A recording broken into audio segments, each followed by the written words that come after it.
প্রস্তুতি চলছে জোরে সোরে, ক্যামেরা রেডি হচ্ছে, লেজার শোর জন্য প্রস্তুতিও চলছে। অদম্য বাংলাদেশ টি-20 কাপ শুরু আগামীকাল।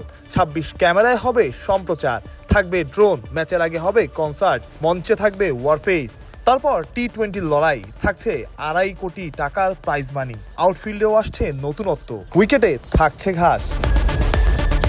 ২৬ হাই রেজুলেশন ক্যামেরা থাকবে মাঠের পুরোটা জুড়ে, বিউটি ক্যাম, ড্রোন সবই থাকছে।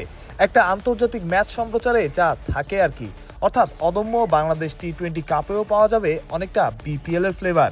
কোটি টাকার ক্যামেরা, নিজস্ব প্রোডাকশনে ৫ দিনের টুর্নামেন্ট রাঙানোর অপেক্ষা। যেমনটা শুনছিলেন, মাঠের চারদিকেই থাকবে ক্যামেরা। আউটফিল্ডেও খানিকটা নতুনত্ব এসেছে, ঘাস কেটে নতুন রূপ দেওয়া হচ্ছে হোম অফ ক্রিকেটের আউটফিল্ডকে। তবে গুরুত্বপূর্ণ ম্যাচের উইকেটে ঘাস আছে, অনেকটা বিপিএল এর মতোই যে উইকেট হবে বোঝা যাচ্ছে। তবে আরেকটু বেটার উইকেটের প্রত্যাশা তো থাকছেই, যেমনটা ছিল বিপিএলে, তার চাইতে আরেকটু বেটার। খেলা শুরু আগামীকাল সন্ধ্যা ৬টায়।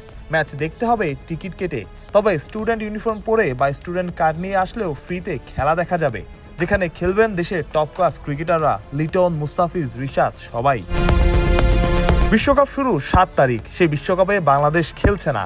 তার আগে ফাঁকা সময়টায় বাংলাদেশের ৩ দলের টুর্নামেন্ট জমবে, তো সব চেষ্টাই করা হচ্ছে। মাহফুজ প্রত্যয়, বিডি ক্রিক টাইম।